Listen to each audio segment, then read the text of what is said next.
Sebentar kita akan memasuki firman Tuhan yang berjudul Rich God, Poor God. Ini satu tema yang harusnya semua orang mengerti. Sebab seluruh dunia dilanda kesalahan yang sama, saya perhatikan. Tapi sebelum itu, ada pesanan satu lagu lagi untuk menyambut firman Tuhan ini. Bapak Ibu sekalian, kita akan segera mendengarkan firman Tuhan, topik utama dari pertemuan kita di siang ini. Kalau di Jakarta, kalau di Melbourne sudah malam, sekitar jam berapa ini? Jam 7:30 ya. Oke, sebelum itu mari kita tundukkan kepala. Kita berdoa. Bapa di surga, mohon berkat-Mu turun atas kami semua. Layakan kami mendengar kebenaran firman-Mu. Sehingga seluruh kami dibukakan, pikiran kami, perasaan kami, dan seluruh keinginan kami. Terima kasih Bapa, pakai mulut hamba-Mu untuk menyampaikan kebenaran ini. Agar kebenaran ini sampai ke ujung bumi. Hanya di dalam nama Tuhan Yesus kami berdoa. Amin. Amin. Oke, Bapak Ibu sekalian. Ibu Iin, apakah suara saya diterima ini masih dengan baik? Bagus. Bagus ya suaranya ya. Oke, baik. Jelas ya. Oke. Kalau begitu sementara saya mute dulu ya, semua ya. Ya, semua di mute. Supaya suaranya bersih. Mute all. Yes. Oke, ini direkam. Jadi supaya bersih ya. Oke. Bapak Ibu sekalian, tema utama kita adalah Rich God, Poor God. Tema ini terdengar populer. Dan memang tema ini populer sebenarnya. Tapi sebelum kita masuk ke inti utamanya dari firman Tuhan di malam hari ini, waktu Melbourne, saya mau berikan satu ilustrasi. Ilustrasi di mana ilustrasi ini bisa membukakan pikiran kita. Harapan saya demikian. Alkisah di zaman dulu, ada sekelompok manusia yang hidupnya di gua. Tidak ada listrik, gelap. Mereka terbiasa hidup dalam kegelapan. Di malam hari tentu saja gelap. Paling menyalakan api seadanya. Hiburan mereka adalah kalau malam hari mereka lihat bayangan mereka sendiri. Mereka main bayangan gitu, tangan-tangannya gitu. Itu saja dari tahun ke tahun. Mereka takut keluar dari gua itu. Karena menurut mereka di luar banyak bahaya. Ada naga, ada macam-macam. Tapi suatu hari, salah satu dari mereka keluar juga akhirnya. Ngintip-ngintip lama-lama keluar. Ternyata begitu keluar gua, dia melihat dunia yang begitu indah. Pohon-pohonan, dan sebagainya. Banyak sekali yang ia lihat yang tadinya tidak ia lihat. Lalu ia kembali ke dalam gua itu. Bagaimana cara meyakinkan orang-orang ini? Dia sudah cerita di luar begitu indah, tapi orang-orang yang di dalam gua ini tidak mau. Karena menurut mereka di luar itu bahaya. Justru hiburan kita itu bayangan ini menyenangkan. Dia tidak tahu bahwa yang di luar itu jauh lebih menyenangkan. Nah, moral story daripada ini adalah banyak orang tidak mau berubah. Masing-masing mempunyai mental block. Apalagi kalau soal firman Tuhan. Mental block. Padahal yang utama itu adalah firman Tuhan, Alkitab. Bukan mindset-nya, bukan pikiran manusia, bukan pikiran siapapun, bukan pikiran pengkhotbah, tapi Alkitab. Ada amin semua ya. Itu kita mesti sepakat dulu. Kalau itu nggak sepakat ya kita nggak usah bicara. Masing-masing bisa memiliki persepsi yang berbeda-beda. Nah, you are what you believe. Teologi seseorang, apa yang dia percayai, akan membentuk jalan hidupnya. Bagaimana ia bicara, bagaimana ia memperlakukan Tuhan, bagaimana ia memperlakukan pasangan hidup, bagaimana ia menghadapi hidup ini, akan terlihat sesuai dengan teologi atau pengertian yang ada di pikirannya. Nah, itu sebabnya peperangan utama manusia itu ada di pikirannya. Dan iblis tahu persis hal itu. Makanya Rasul Paulus menulis demikian. Aku takut kalau pikiranmu disesatkan oleh iblis. Sama seperti Hawa disesatkan oleh ular itu. Pikiran. Perhatikan baik-baik. Pikiran. Banyak manusia nggak pakai pikirannya, tapi pakai emosinya. Ya. Nah, khusus di malam hari ini, kita akan bahas. Ternyata ajaran-ajaran yang beredar itu banyak yang salah. Bapak Ibu, jangan menjadi orang yang seperti di dalam gua itu.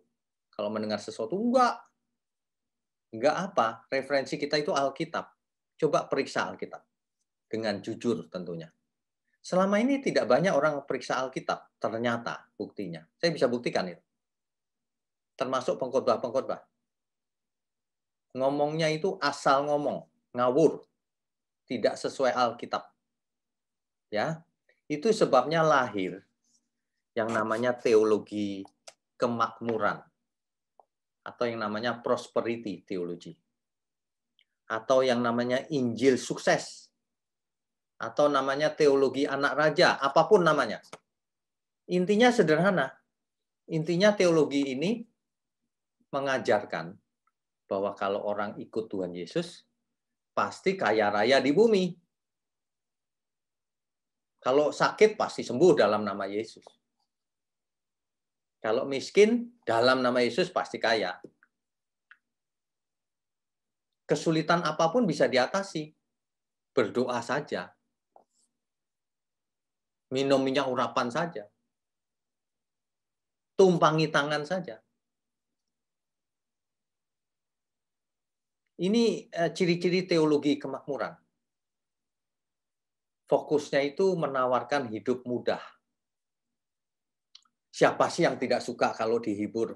Kalau aku sakit pasti sembuh. Kalau aku kesulitan ekonomi pasti diberkati berlimpah-limpah. Semua orang mau dong. Siapa yang tidak mau diberkati? Semua orang mau. Nah, masalahnya bukan mau atau tidak. Masalahnya bagaimana Tuhan Yesus mengajar kita. Itu lebih penting. Bagaimana faktanya yang terjadi. Jangan berhalusinasi. Ya. Nah, ini berbahaya. Sebab barang siapa tidak mengenal kehendak Tuhan, ia binasa. Barang siapa salah mengerti kehendak Tuhan, hidupnya tidak berkualitas. Pasti dong salah ngerti. Ia merasa hidup nyaman di dalam gua yang gelap tadi. Padahal di luar ada banyak keindahan. Nah, ini yang perlu kita perhatikan. Sebelumnya mari kita baca Hosea 4 ayat 6. Hosea pasal 4 ayat 6.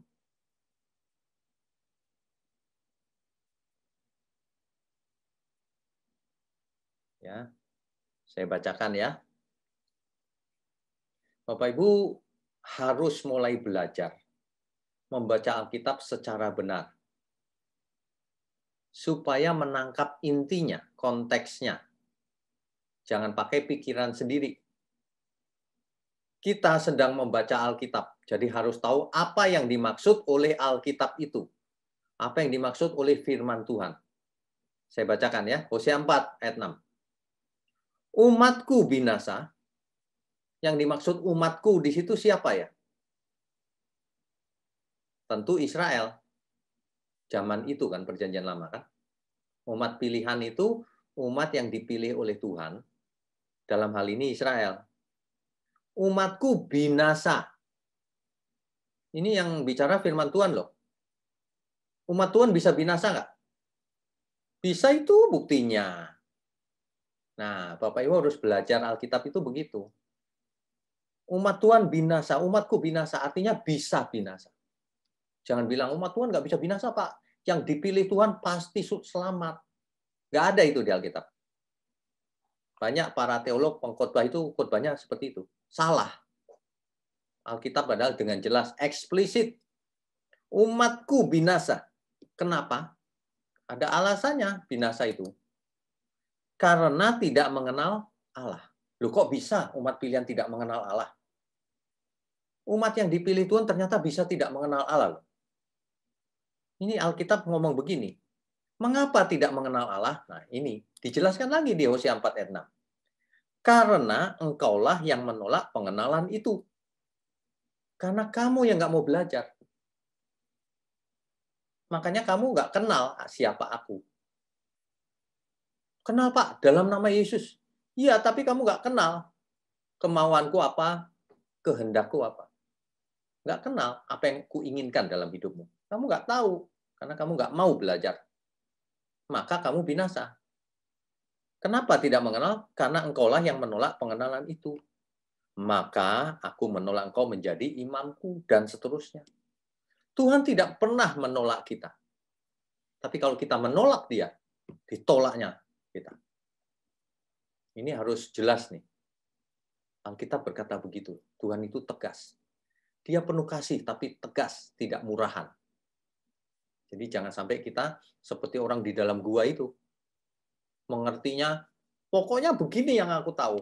Loh, jangan main pokoknya, diperiksa Alkitab. Alkitab kita itu ada di depan kita, bisa dibaca sendiri kalau nggak percaya. Karena hidup kita ini salah baca Alkitab, yang rugi kita. Bukan orang lain, kita yang rugi. Apakah yang rugi para pengkhotbah itu, pendeta? Tidak, yang rugi kita. Meskipun saya pendeta, saya mesti ingatkan Bapak Ibu sekalian. Jangan, nanti rugi. Kalau Bapak Ibu ngotot, ya saya nggak rugi juga. Tapi Bapak Ibu rugi nanti. Tuhan tidak menginginkan seorang pun binasa. Tuhan menginginkan setiap kita itu jadi orang hebat di bumi. Jadi alatnya di bumi ini. Nah, untuk itu mindset-nya harus benar.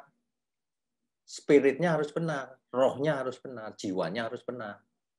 Untuk itu harus belajar. Tidak gampang. Nah, ajaran-ajaran teologi sukses ini merusak struktur berpikir orang-orang percaya. Seolah-olah kalau ikut Tuhan itu, tokonya akan menjadi laris. Tuhan diperlakukan seperti dukun. Kalau zaman dulu orang belum bertobat ke Gunung Kawi, minta kekayaan. Setelah bertobat, ketemu Tuhan, tetap sama kebiasaannya, minta kekayaan. Padahal kalau kita ketemu Tuhan bukan minta kekayaan. Mestinya kita berkata, Tuhan, apa yang harus kulakukan untuk menyenangkan hatimu? Bapak Ibu tahu nggak sih, istilah hamba, budak di zaman itu. Budak itu tidak punya hak apa-apa loh. Budak itu tidak punya hak apa-apa. Jadi kalau budak itu dibeli oleh seseorang, seseorang itu menjadi tuannya. Dan budak itu 100% milik tuannya, hidup matinya. Jadi kalau budak itu dibunuh sama tuannya, dimatikan itu nggak ada masalah. Hari itu. Manusia digambarkan menjadi budak.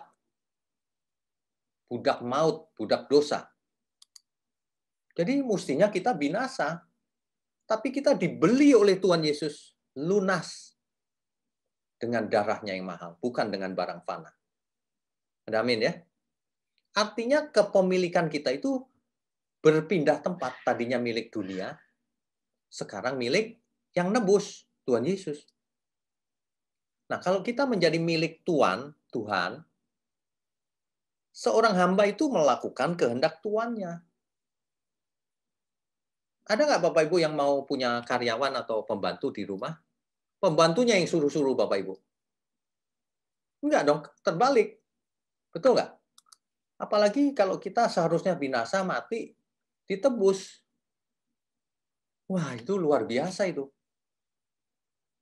Nah, kok berani ya lalu mengklaim janji Tuhan, minta rumah, minta ini, minta itu. Ini nggak sesuai Alkitab loh. Ada banyak ayat-ayat Alkitab diselewengkan. Sehingga pengertiannya seperti itu. Yang diutamakan di gereja adalah satu, tentang kekayaan materi atau jasmani. Kedua, tentang kesembuhan jasmani, tubuh jasmani. Ini penyesatan ini. Saya nggak bicara itu nggak penting, penting juga, tapi bukan yang terpenting. Kenapa? Kesembuhan jasmani itu percuma, karena nantinya kita semua bakal mati. Saya mau tanya, Bapak Ibu bakal mati nggak kita semua? Nggak usah takut, memang mati kok. Mau kita takut mau nggak ya tetap mati. Kan begitu. Jangan tegang dong, Bapak Ibu sekalian.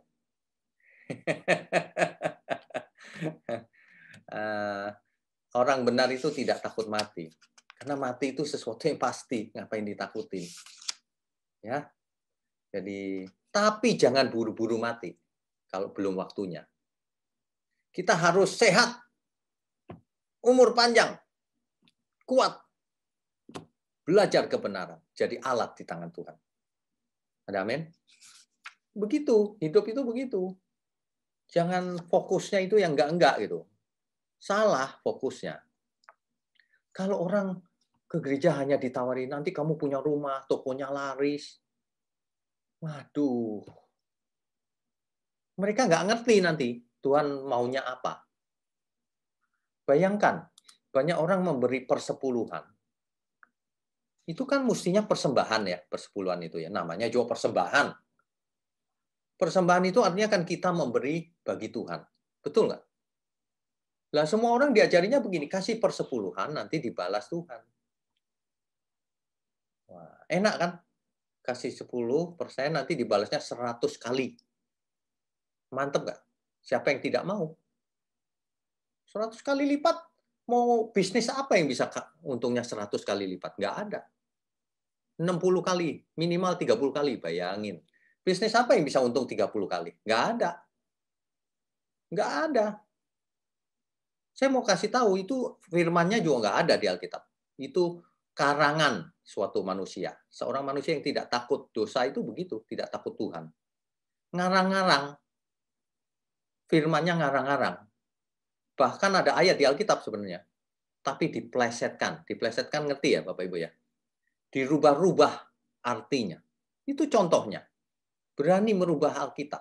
Setan aja tidak berani, saya ingatkan. Setan nggak berani loh rubah Alkitab. Manusia berani.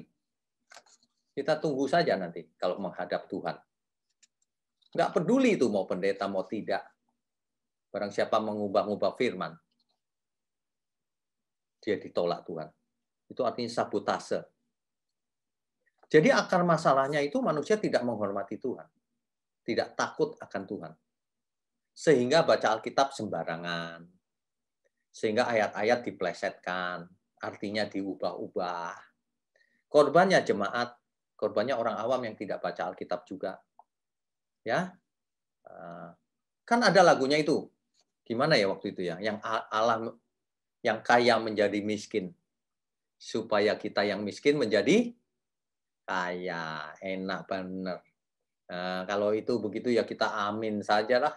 Siapa berani nggak amin? Kan enak amin, ya kan?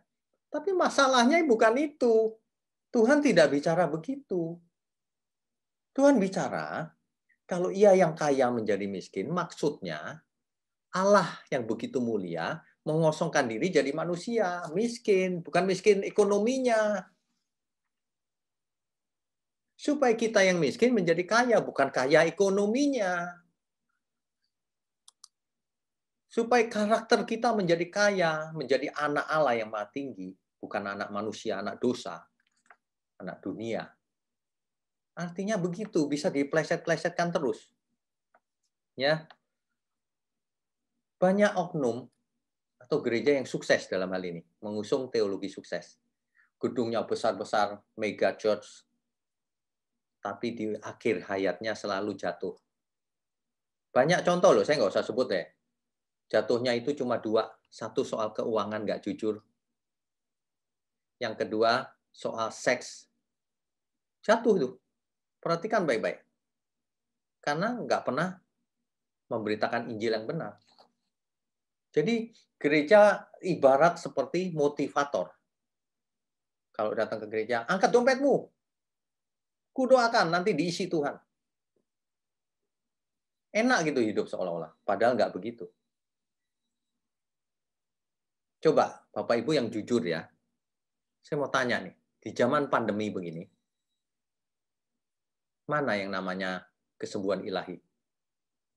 Mana yang gembor-gembor kesembuhan ilahi? Bahkan banyak pendeta mati kena COVID. Betul?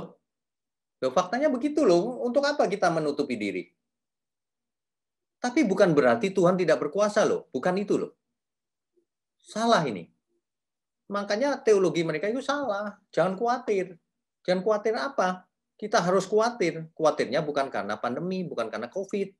Kita harus khawatir kalau hidup kita ini tidak mengenal Allah dengan benar.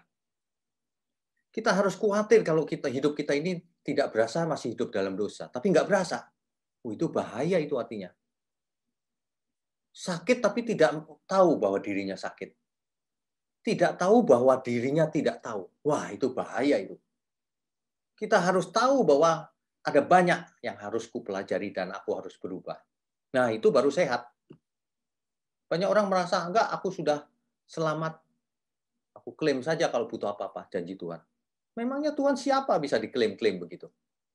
Ini orang yang tidak hormat sama Tuhan.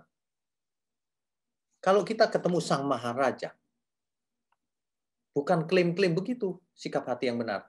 Ya Tuhan. Menghadap Raja kok klaim. Ya Tuhan. Apa yang harus kulakukan? Mestinya begitu. Ini sikap hatinya saja salah. Ya. Oke. Nah, teologi sukses ini sangat memang merusak. Tapi dianggap benar. Buktinya apa? Banyak mega church, gereja besar-besar. Ngajarnya teologi sukses. Perhatikan baik-baik. Ciri-cirinya itu gini. Yang dijadikan visi misi tahunan itu selalu ayat-ayat perjanjian lama. Selalu. Mengapa? Karena ayat-ayat perjanjian baru yang Tuhan ajarkan itu tidak cocok buat mereka. Kalau Tuhan berkata begini, lepaskan segala milikmu. Kalau enggak, kau tak dapat jadi muridku. Wah, jangan dong. Pilih-pilih yang perjanjian lama. Engkau akan menerima tanah perjanjian yang penuh madu dan susunya. Nah, milih-milih begitu, kan enak itu didengar. Enak. Siapa sih yang nggak suka dihibur-hibur? Ya deh. Itu kalau anak kecil ya, ngelukis-ngelukis jelek itu, terus orang tuanya bilang, bagus. Bagus, nak. Itu sama aja tuh. Mestinya, nak, bagus, tapi ada yang lebih bagus. Begini loh. Dikasih contoh. Jangan buat salah pun bagus. Nggak ngajarin itu, tidak belajar. Akibatnya orang-orang tinggal di dalam hutan, tinggal di dalam gua itu terus. Nggak mau keluar dari rasa nyamannya. Sudah nyaman. Masa sih Pak, gereja besar bisa salah? Lah, bandingkan saja dengan Alkitab. Ciri-cirinya itu, ingat, perjanjian lama terus yang diomongin. Nggak percaya, periksa aja gereja masing-masing. Ini kita bukan mau cari salah loh ya, bukan. Kita mau belajar. Supaya kita semua nanti sama-sama ke surga. Amin. Ya, jangan sampai ketemu Tuhan, aku nggak kenal kamu, kata Tuhan. Kamu siapa yang ngajarin? Waduh, ini parah ini. Nah, plesetan daripada persembahan persepuluhan itu, ya, nanti dibalas Tuhan, itu diambil dari Matius 13 ayat 1 sampai 8. Coba saya kasih contoh. Ini contoh nyata ini di depan mata. Kita nggak bisa bilang tidak, buktinya ada. Matius 13.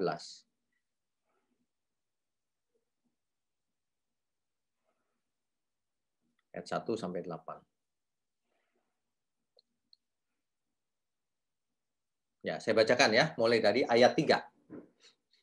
Dan ia mengucapkan banyak hal, ia di situ Tuhan Yesus, dalam perumpamaan kepada mereka, katanya, adalah seorang penabur keluar untuk menabur. Perhatikan baik-baik, apa yang ditabur? Pada waktu ia menabur, sebagian benih itu jatuh di pinggir jalan. Lalu datanglah burung dan memakannya sampai habis. Sebagian jatuh di tanah yang berbatu-batu yang tidak banyak tanahnya. Lalu benih itu pun segera tumbuh karena tanahnya tipis. Tetapi sesudah matahari terbit, layulah ia dan menjadi kering karena tidak berakar. Tanahnya cuma dikit. Ya.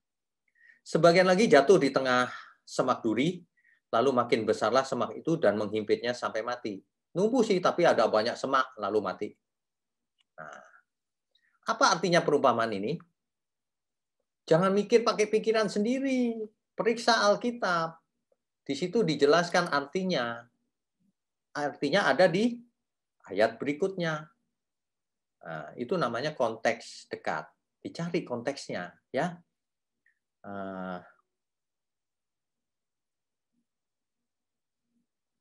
Ya.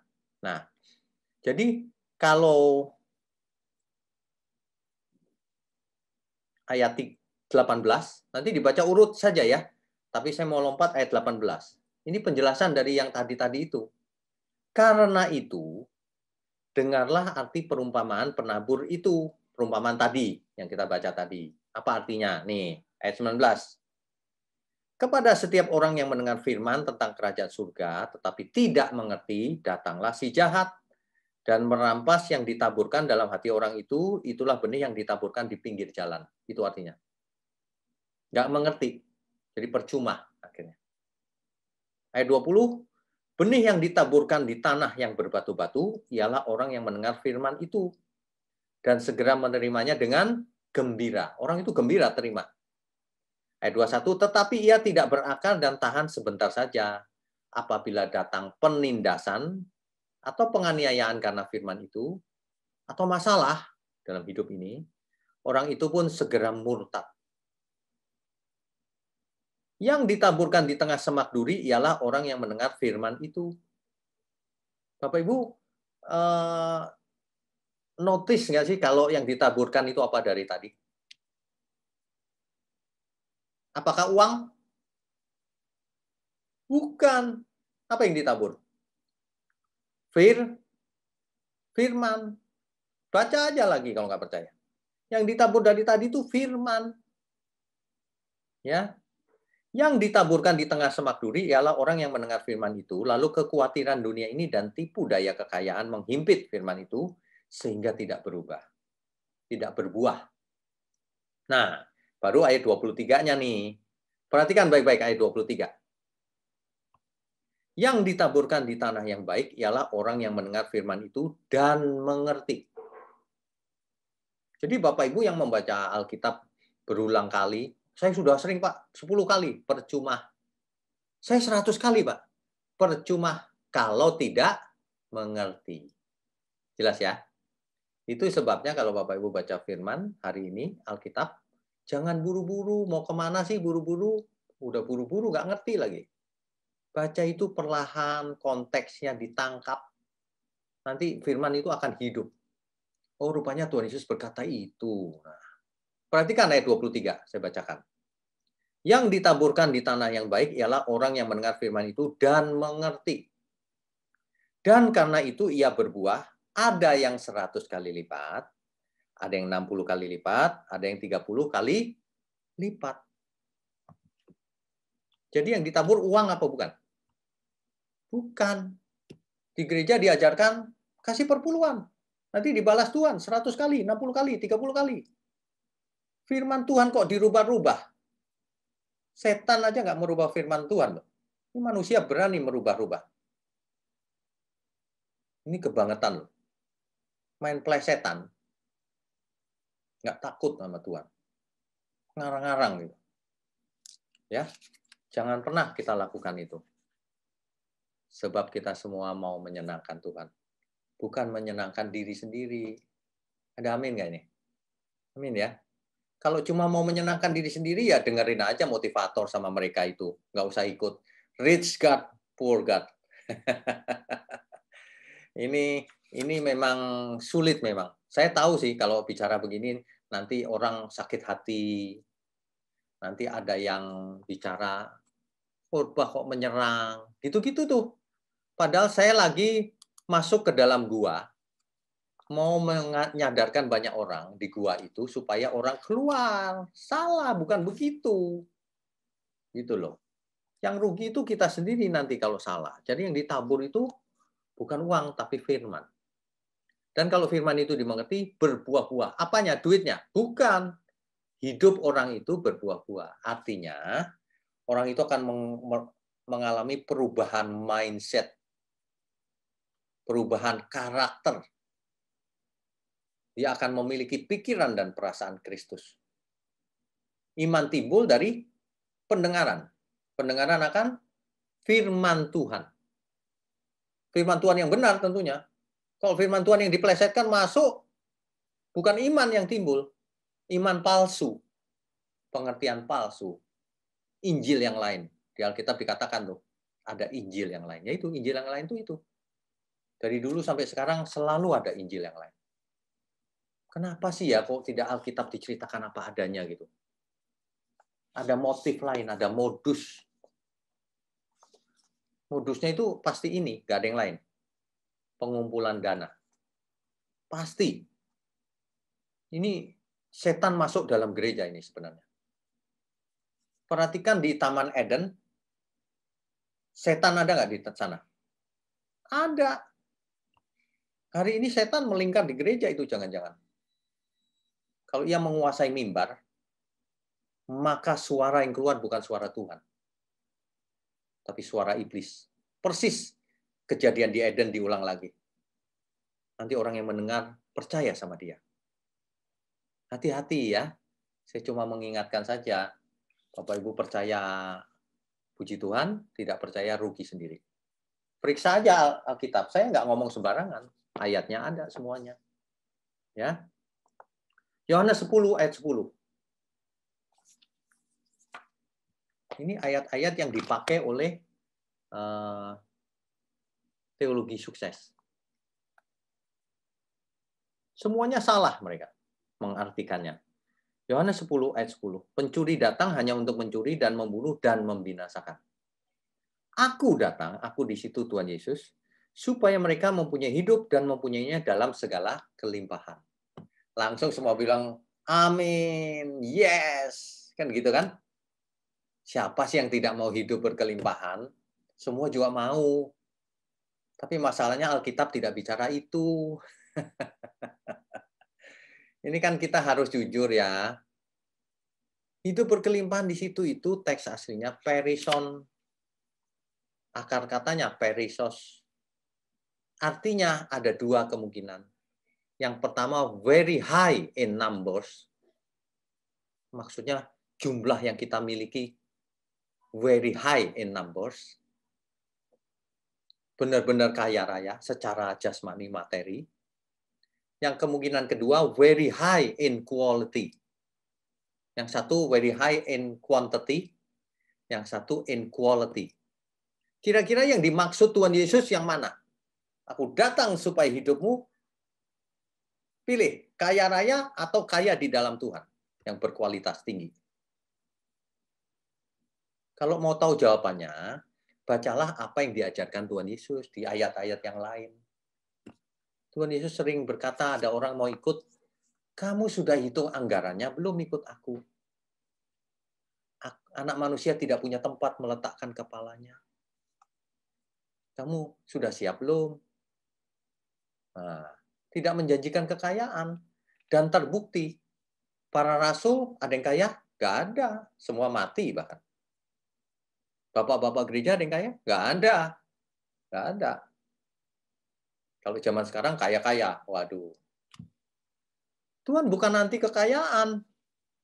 Tapi kalau hatimu ada pada kekayaan itu, itulah kejahatan.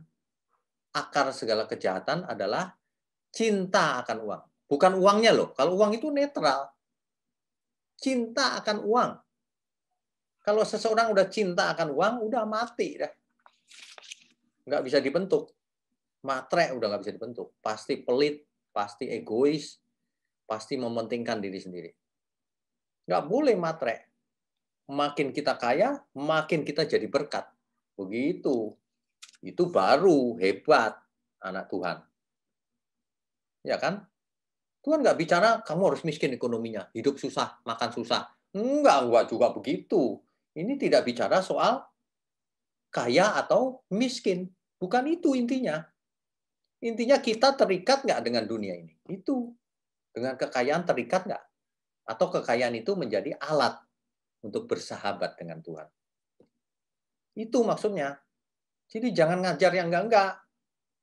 Kita mau sukses, jelas, tapi untuk Tuhan. Bukan sukses dengan caranya sendiri. Ibarat seorang pembawa seminar, pembicara. Sukses kaya raya dia. Tapi kayanya gara-gara seminar. Biar tiketnya mahal. Nah, orang-orang diajar kalau kamu begini, kamu kaya, dan sebagainya. Omong kosong. Karena ia kayanya bukan dari teorinya itu, dari cara jualan tiket, jualan produk. Nggak cocok.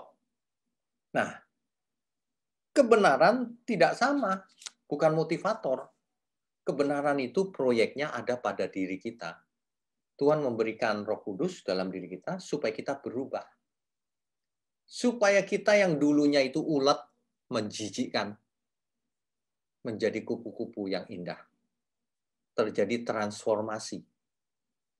Terjadi metanoia. Terjadi metamorfosa. Sebab di Alkitab dipakai kata metamorfoste. Be transformed. Bertransformasilah, berubahlah. Jangan serupa dengan dunia ini. Proyeknya itu yang utama. Jangan fokusnya dialihkan ke tempat lain. Kamu akan kaya di bumi dan sebagainya. Tidak ngurusin tujuan utama. Ini menyesatkan sebenarnya. Sama seperti kalau kita punya anak. Anak itu harusnya belajar supaya jadi sarjana. Tapi ada tetangga yang ngomong begini, gak usah belajar. Orang tuamu itu punya koneksi di dalam. Nah, ini kan ngerusak pikiran-pikiran begini. Kamu sebenarnya sudah lulus. Orang tuamu yang sudah kerjakan semuanya itu. PR-PR-mu itu. Ini merusak ini. Anak itu jadi nggak belajar. Sama teologi juga itu ada. Kita sudah dipilih, selamat, pasti selamat. Nggak usah berusaha hidup kudus. Di satu sisi itu, wah, itu menyesatkan itu. Kita harus semangat dalam seluruh hidup kita nanti ditagih oleh Tuhan. Untuk apa hidupmu selama ini? Semua akan menghadap tahta pengadilan Kristus. Mempertanggungjawabkan apa yang diperbuatnya selama hidupnya. Nah, hidup ini pilihan loh Bapak Ibu. Jadi jangan sampai salah mengerti. Hidup ini pilihan. Ya. Ada banyak ayat yang sebagai contoh bahwa itu sebenarnya tidak alkitabiah. Teologi sukses itu. Contoh yang sering-sering disebut, engkau akan menjadi kepala, bukan ekor. Nah, yang enggak begitu. Padahal ayat itu berlaku untuk Israel di zaman itu. Tidak semua ayat berlaku untuk kita. Saya mau tanya nih, apakah semua ayat berlaku untuk kita? Tidak. Contohnya, kalau Bapak Ibu membaca firman begini, buatlah bahtera, ukurannya begini, begini, begini. Untuk kita bukan? Nah, kalau untuk Bapak Ibu ya silakan buat bahtera besok. Disuruh Tuhan itu. Nangkap ya maksudnya ya. Perhatikan baik-baik, itu perintah untuk siapa, janji untuk siapa. Kalau perjanjian antara Abraham dan Allah, seluruh laki-laki di rumahmu harus disunat. Itu kan terhadap Abraham dan keturunannya. Terhadap orang Kristen bukan? Tidak. Nah, kalau mau sunat ya boleh-boleh aja, tapi bukan berarti janji itu untuk kesehatan alasannya boleh. Tapi jangan salah gitu loh. Ini umat Tuhan harus cerdas. Karena firman Tuhan itu memerlukan kecerdasan untuk mengerti selain ketulusan. Kan Alkitab sendiri yang berkata, kamu harus cerdas dan tulus. Orang yang cerdas tanpa ketulusan itu jahat nantinya. Licik. Tapi orang yang tulus tanpa kecerdasan, maaf ya, oon bahasa Ibraninya. Makanya kita harus punya dua hal. Cerdas dan tulus. Hebat, cerdas, kaya, tapi tulus. Jadi berkat bagi semua orang. Gitu. Ya semua kita pernah buat salah, ya. Tapi jangan dipelihara kesalahan itu. Ke depan jangan buat salah lagi. Ayo belajar yang benar. Ya. Kalau enggak rugi sendiri loh Bapak Ibu. Ya. Kalau saya sih enggak rugi. Yang tidak mau berubah yang rugi. Ayat favorit satu lagi, Maleaki. Maleaki 3 ayat 10. Kita selesaikan deh. Ada yang bisa baca Maleaki 3 ayat 10? Tolong dibacakan.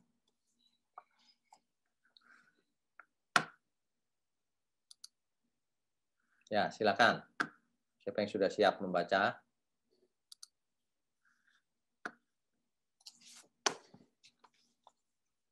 Oh iya, sebentar. Mesti saya berikan akses. Ya, silakan. Salah satu baca Maleaki 3. Bawalah seluruh persembahan perpuluhan itu ke dalam rumah perbendaharaan, supaya ada persediaan makanan di rumahku, dan ujilah aku, firman Tuhan semesta alam. Apakah aku tidak membukakan bagimu tingkap-tingkap langit dan mencurahkan berkat kepadamu sampai berkelimpahan. Ya, ini orang-orang sering pakai ayat ini, ya, lalu mengaminkan, amin, gitu.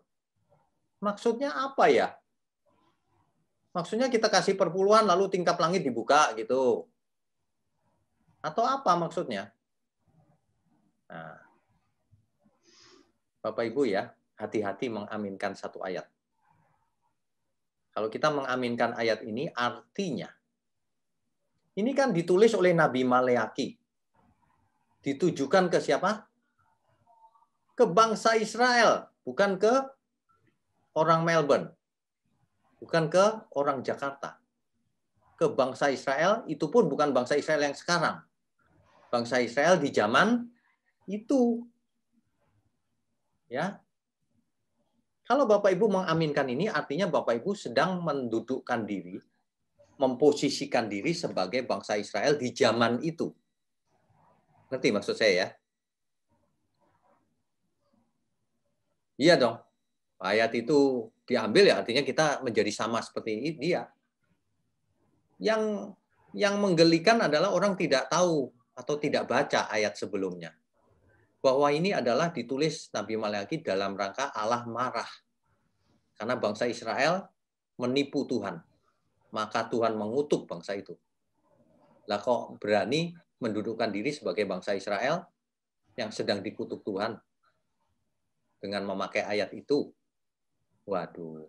Ayat 9, silakan dibaca. Kamu telah kena kutuk, tetapi kamu masih menipu aku. Ya, kamu seluruh bangsa. Ya, Allah lagi marah atau lagi janji berkat? Ini begini loh, bangsa Israel itu menipu Tuhan dalam soal persepuluhan. Jadi Tuhan marah. Kamu nipu aku ya? Terkutuk kamu. Kasih persepuluhan yang benar. Kalau kamu kasih, masa tingkap langit nggak kubukakan? Masa kamu nggak kuberkati? Gitu loh, Tuhan lagi marah. Lah kok banyak orang mendudukkan diri sebagai bangsa itu? Nangkep nggak sih maksud saya? Nangkep ya? Jangan mau pakai ayat itu. Salah itu. Artinya si pengkhotbah tidak baca ayat 9-nya. Ketahuan itu tidak baca itu. Ini satu konteks yang jelas sekali. Orang Allah lagi marah, kok kita mendudukkan diri sebagai bangsa yang dikutuk itu. Ada orang yang bicara begini sama saya. Enggak, Pak, saya pokoknya cuma mau pakai ayat 10-nya doang. Ayat 9-nya nggak mau. Emangnya firman Tuhan bisa kau perlakukan seperti itu? Ini tulisan Nabi Maleakhi ini bahkan dari ayat 1 sampai seterusnya, satu rangkaian kemarahan Tuhan ditujukan kepada bangsa Israel waktu itu. Lah kok hari ini kita mau jadi bangsa Israel yang lagi dimarah-marahin, yang lagi dikutuk? Menjadi bagian dari surat itu. Kan ini salah. Lagi pula saya mau kasih tahu, kalau kita persembahan kepada Tuhan jangan minta dibalikin. Mau dagang apa mau mempersembahkan? Kalau kita persembahkan seluruh hidup kita, itu pun nggak harus dibalas sama Tuhan. Sebab penebusan dosa kita itu sudah tak terhingga nilainya. Sekarang masalahnya bukan di Tuhan, masalahnya itu di kita. Jangan kita berpikir hal-hal yang nggak penting. Jangan kita berpikir pada hal lain. Masalahnya itu kita mesti dibereskan. Kedagingan kita ini, natur dosa kita ini mesti dibereskan. Supaya hidup kita tidak seperti orang dunia. Supaya kita hidup memiliki mindset, memiliki perasaan, memiliki keinginan-keinginan seperti yang Tuhan inginkan. Supaya hidup kita ini memberkati dunia ini, menjadi garam dan terang. Supaya hidup kita ini bagi pasangan hidup kita, entah itu suami, istri, orang tua, anak, tetangga, teman-teman, menjadi berkat, menjadi terang. Arahnya keluar dari kita ke keluar, memberkati. Bukan arahnya ke dalam. Ke dalam itu bagaimana supaya dapat berkat? Kuncinya apa? Trik-triknya apa? Nah, fokusnya diri sendiri salah. Fokusnya keluar. Yang paling utama Tuhan, fokusnya keluar. Dan itu disamerikan oleh Rasul Paulus 1 Korintus 10 ayat 31. Udah banter ya, Wan? 1 Korintus 10 ayat 31. Ini loh. 10:31 ya, Pak? Ya, 1 Korintus 10 ayat 31.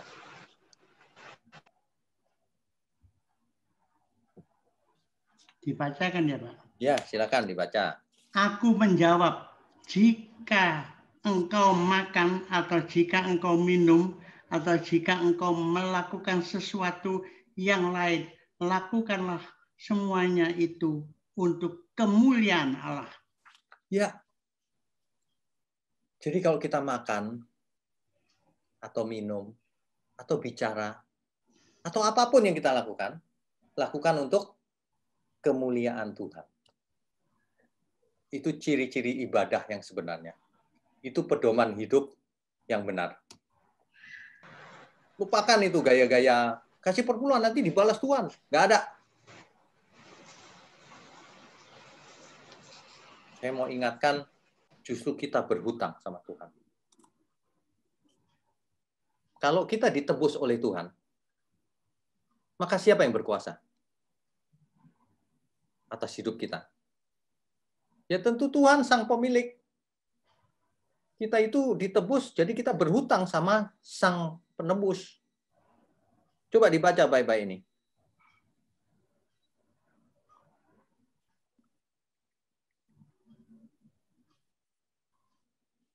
Roma 8 ayat 12.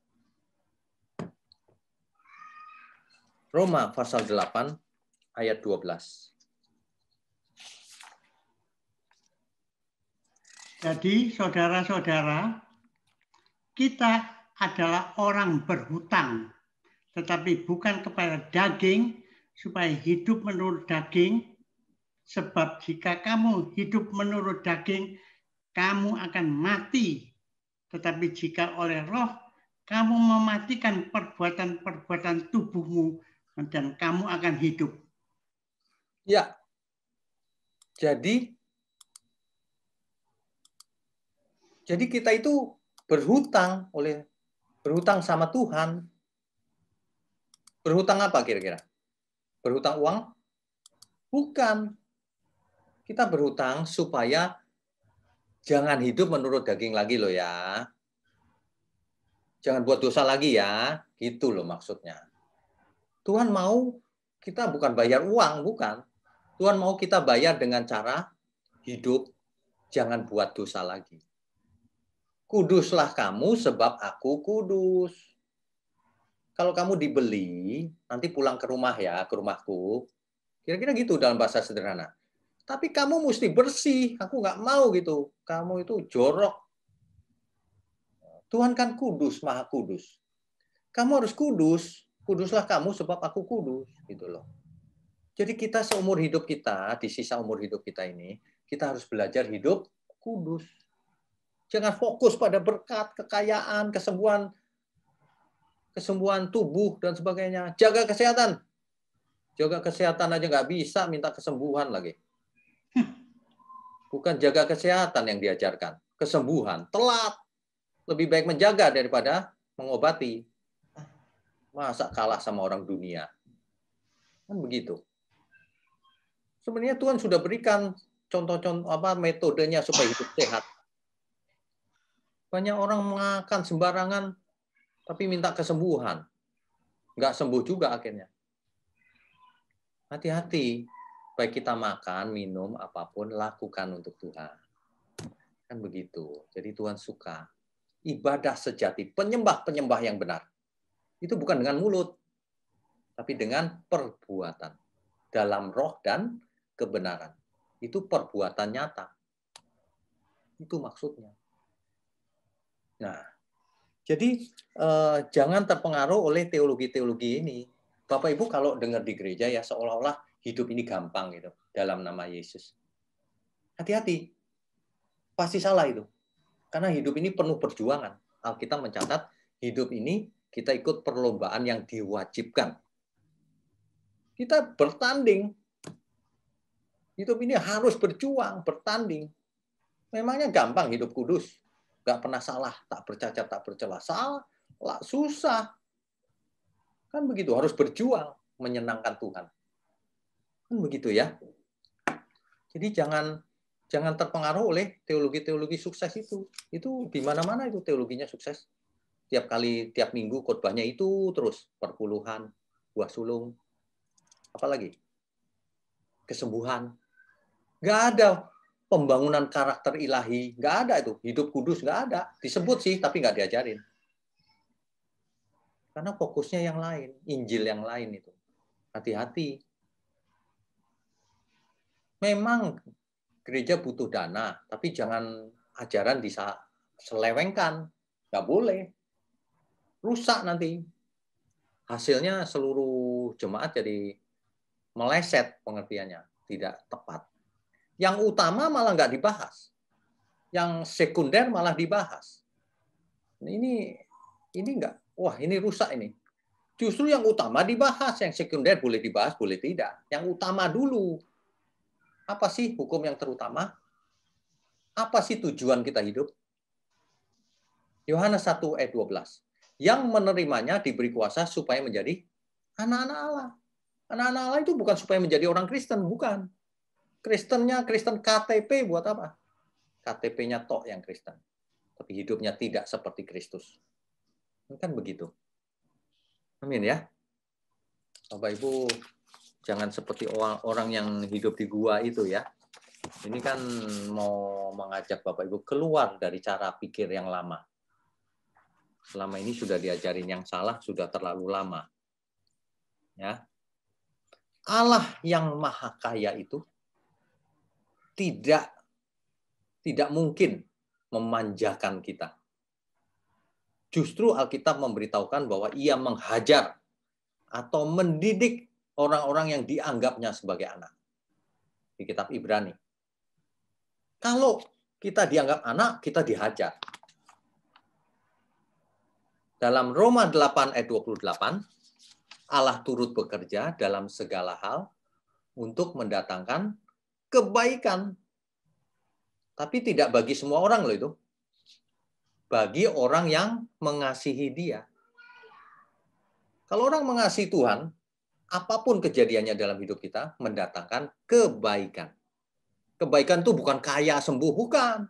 Kebaikan itu dalam rangka perubahan kodrat atau mindset atau karakter tadi itu. Berubah. Kadang-kadang orang kaya dibuat bangkrut. Karena waktu kaya ia sombong, tidak kenal Tuhan, dibuat bangkrut. Tapi setelah bangkrut dia dekat Tuhan. Nah, itu kebaikan.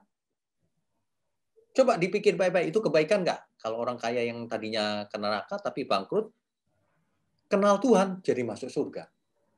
Kebaikan atau kejelekan itu? Kebaikan. Dan sebaliknya, orang miskin dekat Tuhan, setelah kaya jauh dari Tuhan. Itu kekayaannya itu justru kutuk yang membinasakan dia. Salah. Ini bukan soal kaya, bukan soal miskin.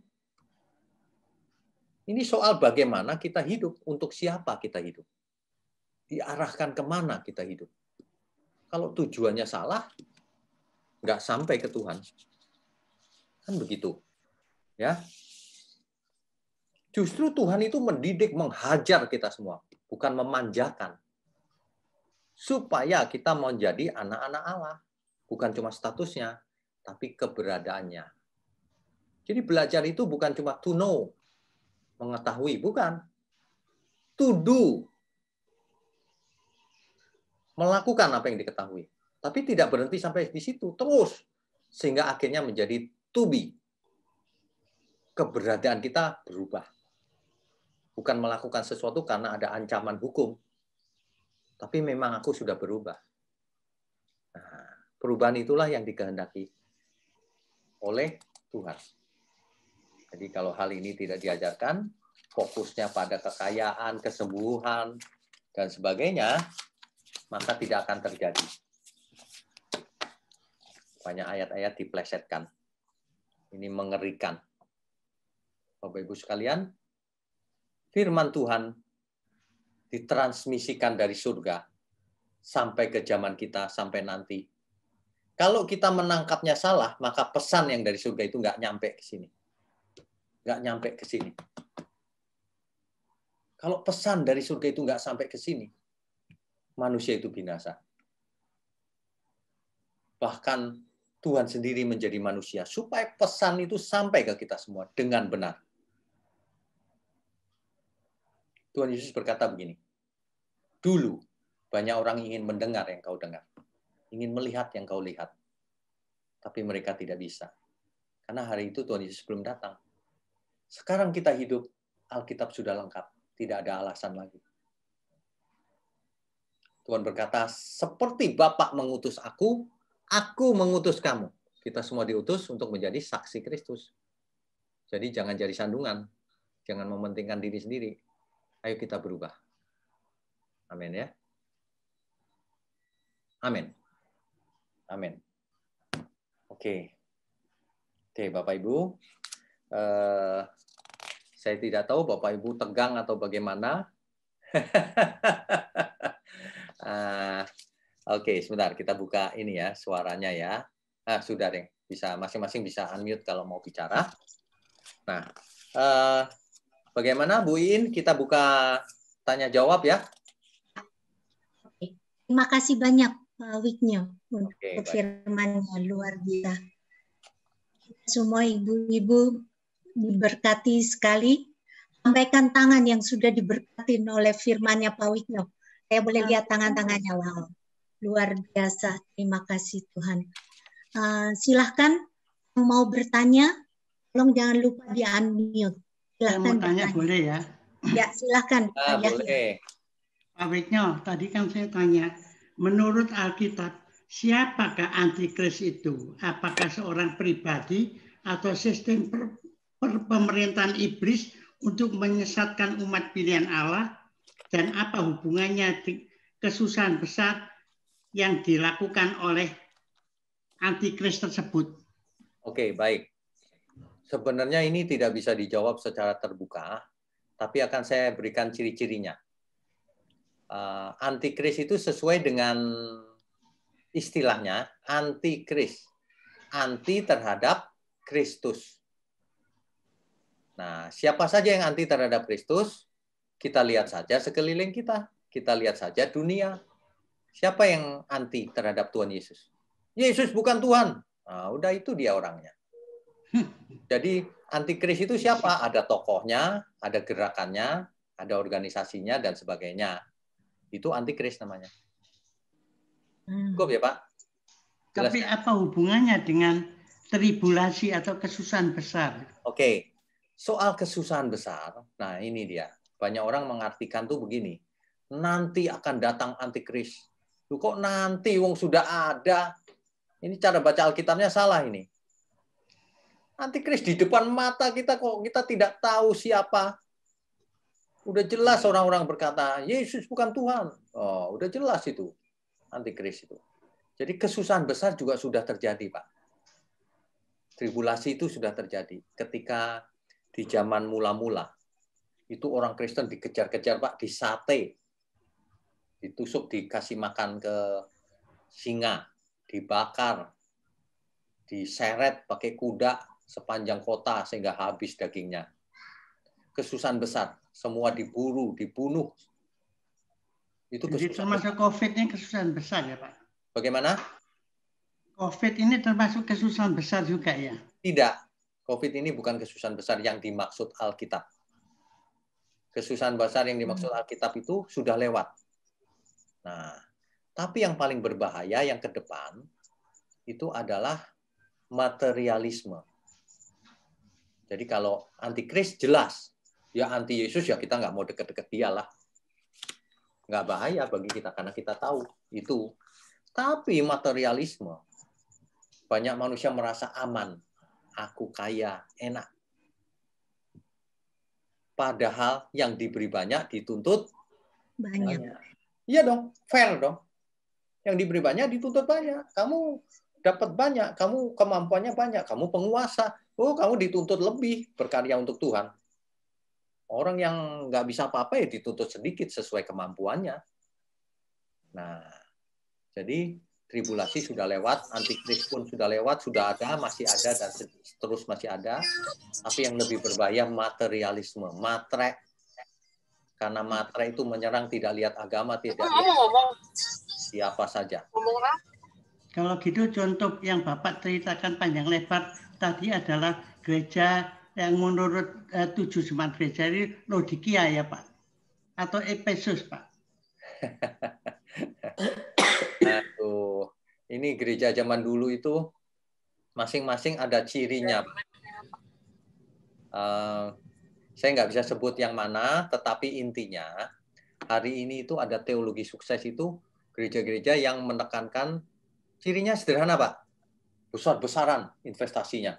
Tapi bukan dari dirinya, minta jemaat. Nggak apa-apa sih sebenarnya. Gedung besar tuh nggak apa-apa. Tapi dimiliki pribadi akhirnya. Yang kedua, terus-terusan Pak minta duit. Yang ketiga, untuk kekayaan dirinya sendiri. Yang keempat, nggak pernah menolong orang gereja itu. Kan mestinya uang yang masuk itu untuk menolong semua orang. Baca itu Alkitab. Berikan pada perbendaharaan di rumah Allah. Bukan untuk dikantongin. Perbendaharaan Allah itu apa? Supaya, ini cerita Alkitab loh Pak, untuk menolong janda miskin. Untuk menolong tamu yang kemalaman. Untuk menolong orang-orang yang butuh pertolongan. Kan begitu. Hari ini Pak, saya gembala di GSKI Pantai Indah Kapuk. Uang kita itu terbatas.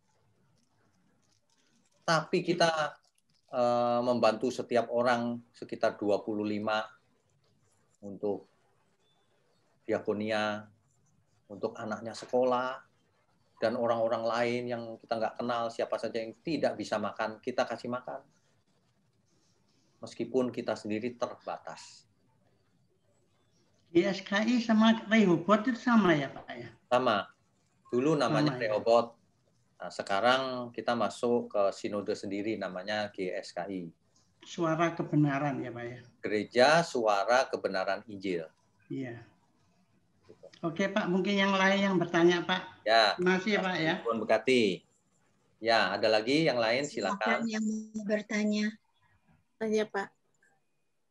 Ya, silakan. Nelly. Ya, silakan Bu Nelly. Ya, terima kasih. Salam Bu Milda, ketemu di sini. Terima kasih Pak. Firman yang Bapak sampaikan sangat memberkati, membuka mindset. Oh begini, karena memang saya jujur aja ikut ibadah di mana-mana Pak. Itu di link punya Pak Niko, Pak Gilbert juga ikut. Nah jadi sangat menarik, luar biasa. Nanti Bu Iin kalau ada kesempatan lagi, Bu Milda, saya ikut ibadah dengan Bapak. Jadi terkait pertanyaan saya mengenai persembahan tadi Pak, sangat tertarik. Persembahan yang sebenarnya yang berkenan kepada Tuhan atau Allah kita itu, karena di mana-mana memang menekankan perpuluhan. Perpuluhan wajib kita memberikan perpuluhan ataupun persembahan. Sedangkan kalau kita tahu Allah kita adalah kaya raya gitu, yang ini parkir gedung kan, kita parkir gedung aja ya. Nah, jadi yang menurut Bapak yang diperkenankan, yang diterima oleh Tuhan itu persembahan yang bagaimana? Oke. Ya, terima kasih. Oke, ini pertanyaan bagus sekali, Bu. Jadi begini, kita berandai-andai dulu ya. Kalau Ibu punya anak, kemudian baru lulus, lalu dapat pekerjaan. Lalu mendapatkan gaji yang pertama. Lalu dari gajinya ini ia sisihkan 10% buat Ibu. Nih, Pak, 10% untuk Ibu. Apakah Ibu cukup puas dengan 10% itu? Sudah cukup, Nak? Sudah, nggak nuntut apa-apa lagi. Yang penting apa nih? Ibu mau lihat anak Ibu jadi apa? Itu 10% itu tidak ada apa-apanya. Apalagi kalau sang anak sambil berlalu dia bilang, tapi nanti kembaliin ya, Mah. Kembaliin 100 kali lipat. 60 kali lipat. 30 kali lipat. Gubrak langsung Ibu, ini anakku kurang ajar ini, udah kecil digedein, berani nagih. Ngasih 10% minta dibalas lagi. Nangkap maksudnya ya. Jadi persembahan macam apa yang Tuhan akan menyenangkan Tuhan. Nah, ini cerita panjang ini, tapi intinya begini. Rasul Paulus tadi sudah membuat ringkasannya. 1 Korintus 10 ayat 31. Baik engkau makan, minum, atau apapun, lakukan untuk Tuhan. Hidup kita itu semuanya lakukan untuk Tuhan. Itu persembahan yang benar itu bukan 10%. Masa ibarat bisnis Tuhan dikasih 10% sahamnya, yang 90% milik kita. Waduh, nggak fair banget tuh. Makanya di Alkitab nggak ada, di Perjanjian Baru harus bayar perpuluhan, nggak ada itu. Tapi di Perjanjian Baru dikatakan begini, coba kita baca.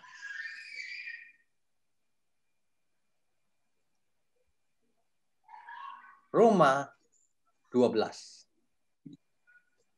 ayat yang pertama. Roma 12 ayat pertama. Saya bacakan ya.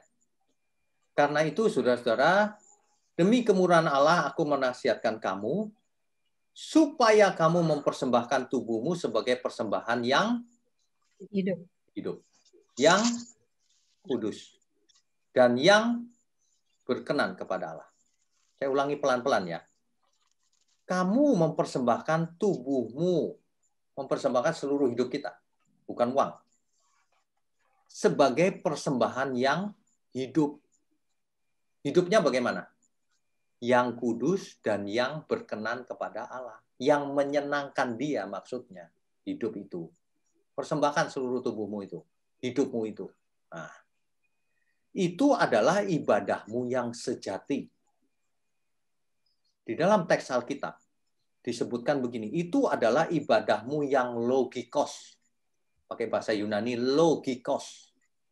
Bapak Ibu tahu logikos? Mungkin pernah mendengar logika ya.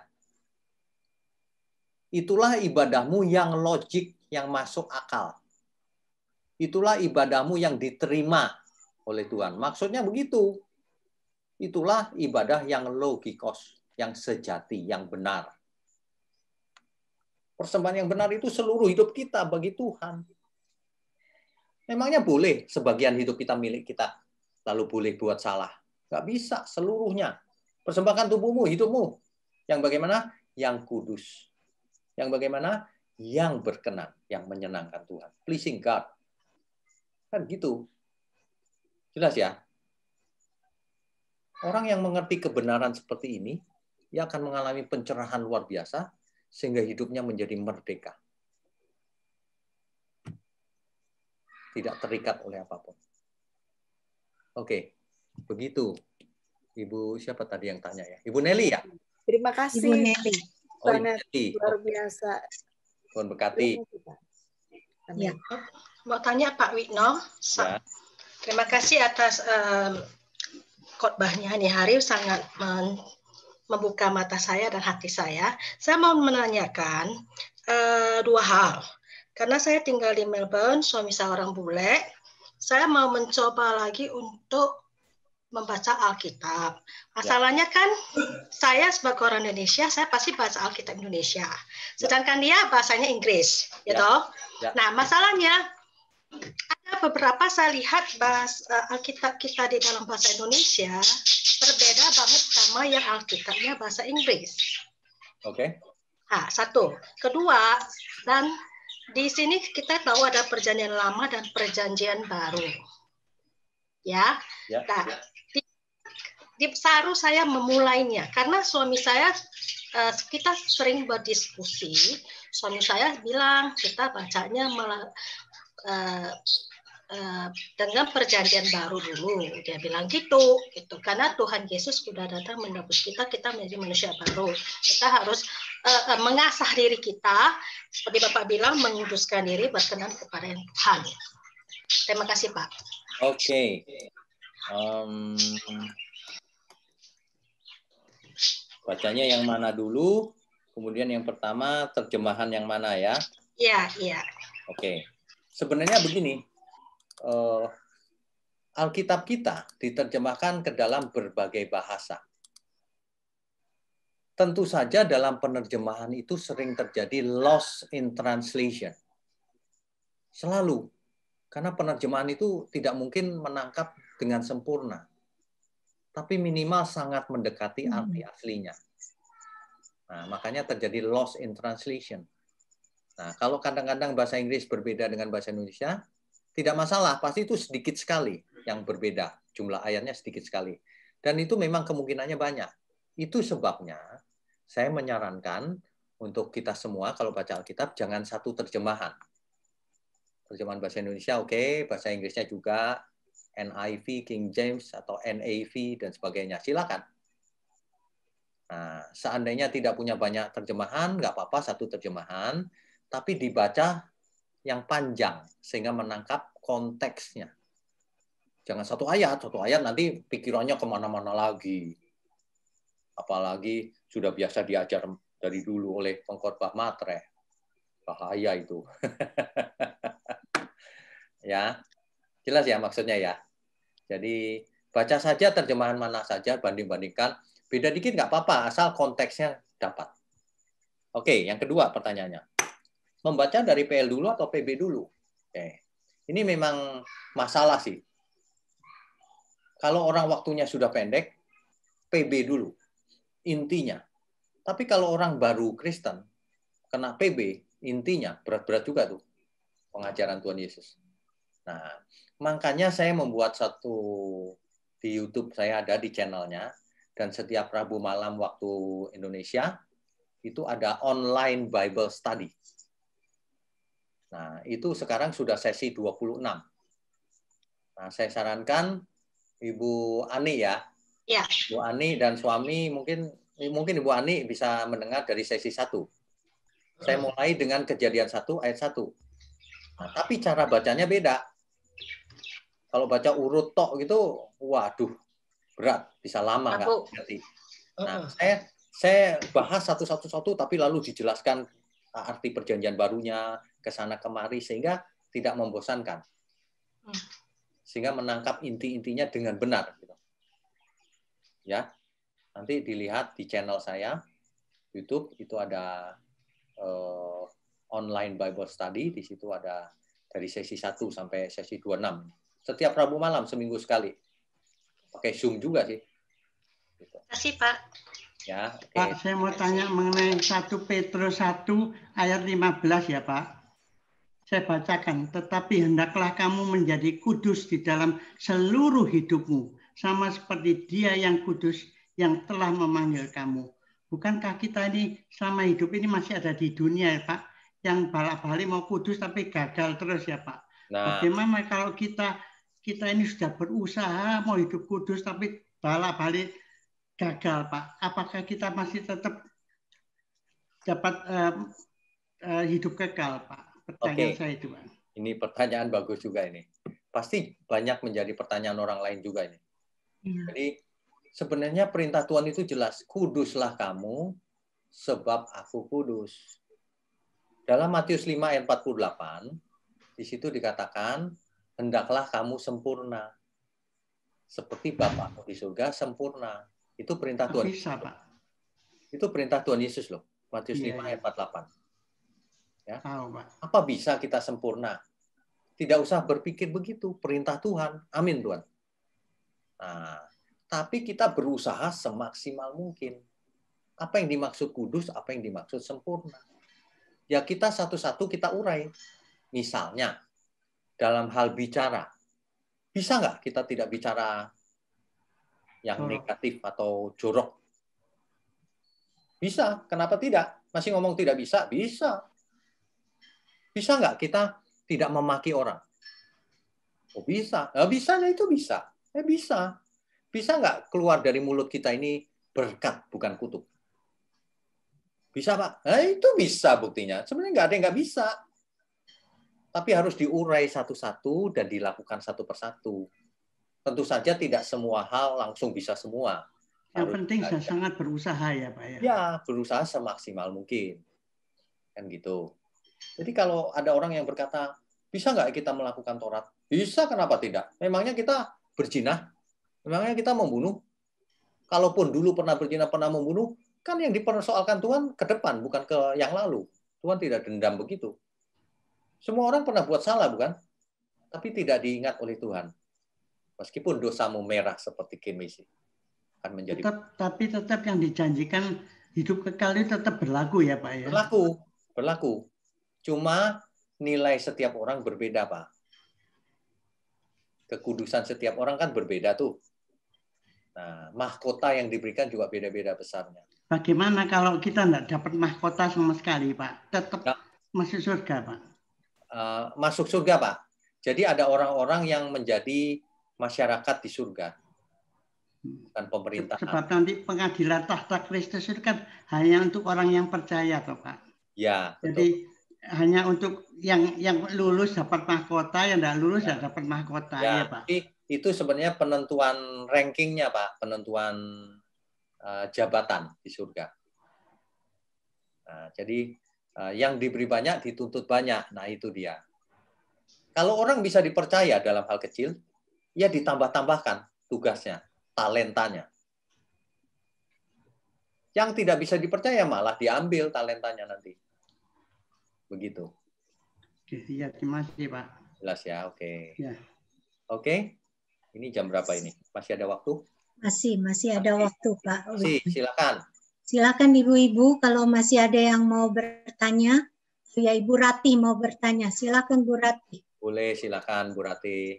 Ya, terima kasih Pak. Firman Tuhannya sangat memberkati. Saya ingin menanyakan dari penjelasan Bapak barusan bahwa tadi di surga ada apa? Beda apa mahkota atau beda ininya ya. Itu kan jadi seperti kasta gitu ya Pak, kayak di Hindu gitu kan ada kasta-kastanya begitu. Oke, baik.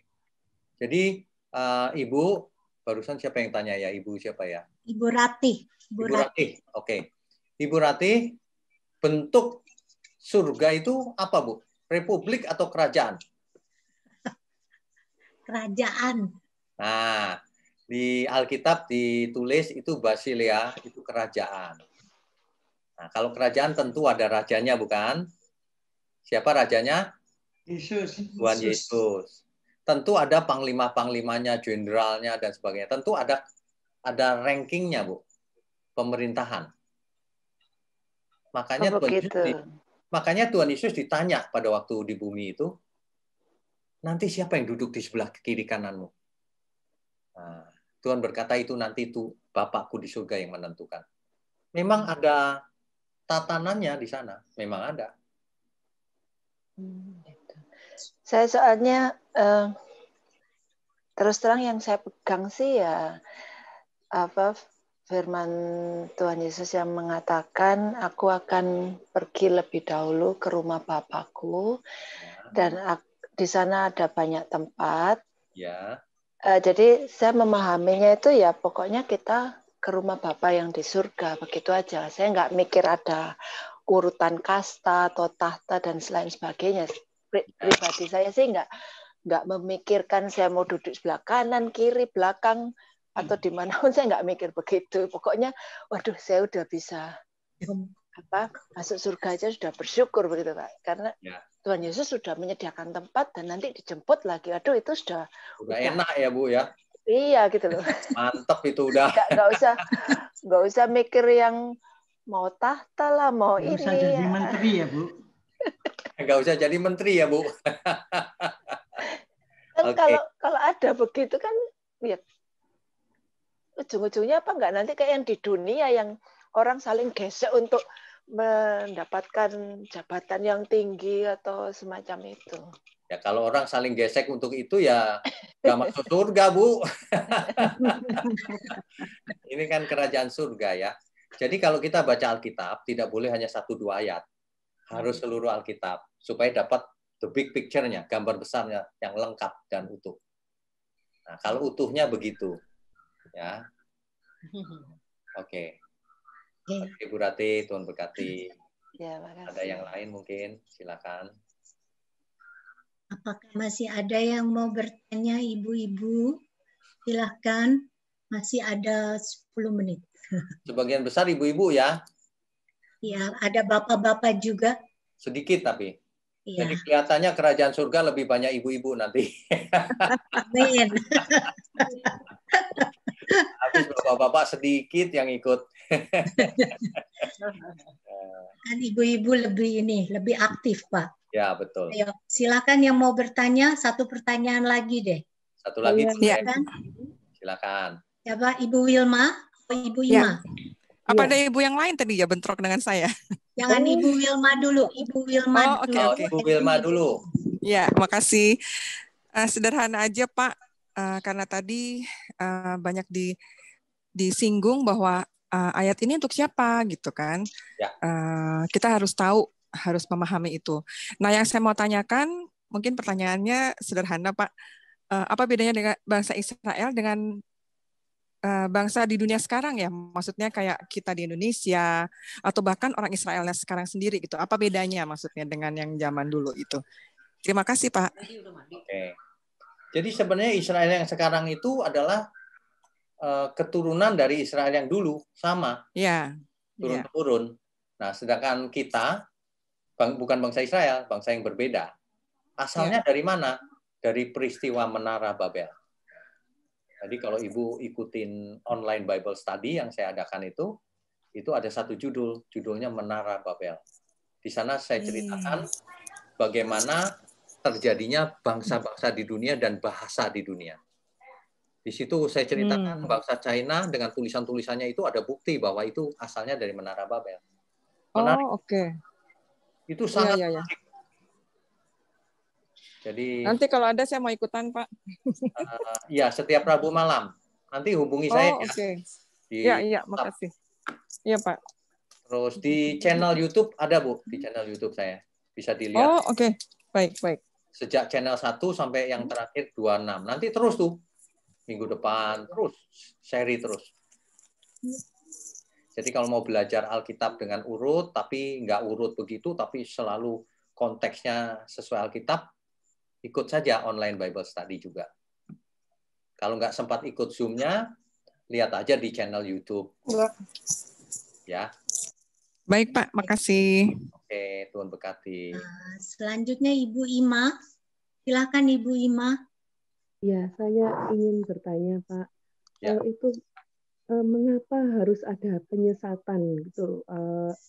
Penyesatan dan antikris di saat akhir zaman ini. Mengapa harus ada penyesatan? Oke. Karena terus terang kita sebagai orang Kristen tuh jadi gentar juga ya lihat begitu banyak, begitu mereka tidak takut Tuhan gitu loh ya, bahkan merasa diri mereka itu sudah menjalankan ibadah yang sehingga boleh membunuh dan sebagainya. Itu jadi Alkitab dengan jelas itu berkata memang begitu, Bu. Jadi nanti akan ada orang yang membunuh kamu, tapi mereka merasa berbuat untuk Allah. Begitu. Jadi mengapa harus ada penyesatan? Bukan mengapa harus ada, karena memang pasti ada penyesatan. Karena ada banyak orang ikut ajaran yang salah. Jadi pasti ada penyesatan. Nah, masalahnya adalah dunia ini memang tidak untuk dihuni. Kita akan ke langit baru, bumi baru, ke surga. Itu sebabnya di dunia ini ada penyesatan, ada apapun, diizinkan Tuhan. Tetapi segala sesuatu ada waktunya. Ada waktunya semua itu akan diakhiri oleh Tuhan. Nanti waktu kedatangan Tuhan, semuanya akan selesai, Bu. Dan kita semua dibawa ke langit baru, bumi baru. Amin. Ya. Terima kasih, Pak. Terima kasih. Hari ini kalau kita semua masih memiliki masalah, ditinggal pasangan hidup, ada banyak hal yang tragis di dunia ini. Tahan. Ingat Tuhan beserta kita. Tuhan tahu kita lagi sedih. Tuhan tahu kita punya masalah. Tahan. Ingat ada Tuhan dalam diri kita. Ya. Gak lama kok. Pak, saya cuma mau menambahkan Pak tadi tentang penyesatan. Ya. Nah, itu pengajaran dari Pak Eras, Pak. Karena dunia ini dipengaruhi oleh kuasa-kuasa kegelapan, Pak. Oke. Iya, betul kan, Pak ya? Maksudnya jadi kuasa kegelapan yang mempengaruhi kuasa-kuasa daripada si setan ini yang ada di dunia, yang mempengaruhi sehingga orang-orang dipengaruhi seperti hamba-hamba Tuhan itu dipengaruhi pikirannya dengan pikiran yang dari dunia, sehingga menjadi menuruti bukan Alkitab, tapi menuruti ajakan dari si setan lah. Itu penyesatan. Ya, benar, Bu. Ya. Oke, ada lagi? Itu ada yang mau tanya? Ibu Ima ya? Ibu Ima udah tadi. Oh, Oke. Ibu-ibu, apakah masih ada yang mau bertanya? Kalau tidak ada, mungkin kita akan selesai. Oke. Sebelum kita berpisah, ada sedikit pengumuman yang akan saya sampaikan kepada ibu-ibu bahwa pada the next Zoom meeting itu adalah tanggal 4 Desember yang seharusnya tanggal 5 Desember. Kenapa? Karena Women Bible Study untuk yang berikutnya kita akan gabung bersama Women Impact Nation. Jadi kita akan ada Zoom meeting di tanggal 4 Desember dengan tema berjaga-jaga. Dan pembicaranya adalah Ibu Indri Pardede. Jadi silahkan semua ibu-ibu boleh bergabung di tanggal 4 nanti. Dan persembahan kasih akan kita sumbangkan sebagian kepada LPMI. LPMI adalah Lembaga Pelayanan Mahasiswa Indonesia. Di Indonesia tentunya. Nah, sekian pengumumannya dan terima kasih untuk semua ibu-ibu dan bapak-bapak yang sudah bergabung pada malam hari ini. Dan juga terima kasih kepada Pak Wiknyo. Pak, kalau boleh nggak kita foto bersama? Oh iya, tapi sebelumnya saya mau tutup dengan doa ya, Bu. Ya. Oke, mari kita tundukkan kepala. Ya, Bapa di surga, terima kasih untuk firman-Mu. Kami percaya firman yang ditabur dengan benar dan dimengerti dengan benar berdampak luar biasa. Berkati rekaman ini agar siapapun yang mendengar dicerahkan pikirannya. Sehingga setiap orang keluar dari gua yang gelap itu dan mengenal Engkau dengan benar. Terima kasih Tuhan, berkati persekutuan doa ini, Women Bible Study. Berkati juga pelayan-pelayannya, Ibu Iin, dan semuanya, supaya menjadi berkat bagi sesama melalui media online ini. Hanya di dalam nama Tuhan Yesus, kami mau terima berkat. Mari Bapak Ibu angkat tanganmu tinggi-tinggi. Kami sambut segala berkat yang turun dari Bapa kita di surga, dari Tuhan Yesus Kristus, dalam persekutuan dengan Roh Kudus. Amin. Oke, kita foto dulu ya. Yang belum dihidupkan videonya, silahkan dibuka videonya, Ibu-Ibu. Sebentar, ini ada 3 halaman, Bu. Sebentar. Ya. Oke, tolong dihidupkan dulu. Videonya dibuka. Oke, siap-siap ya. Sebentar. 1, 2, 3. Sebentar. Saya cek dulu ya. Oke, sebentar. Tahan lagi. Halaman kedua nih, saya mau ambil. Ada yang belum tampilkan wajah? Kalau bisa tampilkan ya. Nah, 1, 2, 3. Yes. Mantap. Halaman ketiga. Oh, banyak ya yang ikut ya. Oke. Luar biasa. Ya. Oke, 1, 2, 3. Yes. Ya. Oke, sudah. Thank you. Terima kasih Bye banyak. all, thank you. Pak Wikyo. Tuhan memberkati. Ibu Jane nggak jadi berdoa, that's okay ya, Ibu Jane. Terima kasih Pak Wikyo. Good night. Terima kasih semuanya. Oke. Terima kasih semuanya. Makasih Bu In. Sama-sama. Makasih Pak Wikyo. Sampai jumpa. Ya, terima Sampai jumpa lagi. kasih. Terima Sampai kasih jumpa. Ibu-ibu semuanya. Bye. Bye bye. See you next time ya.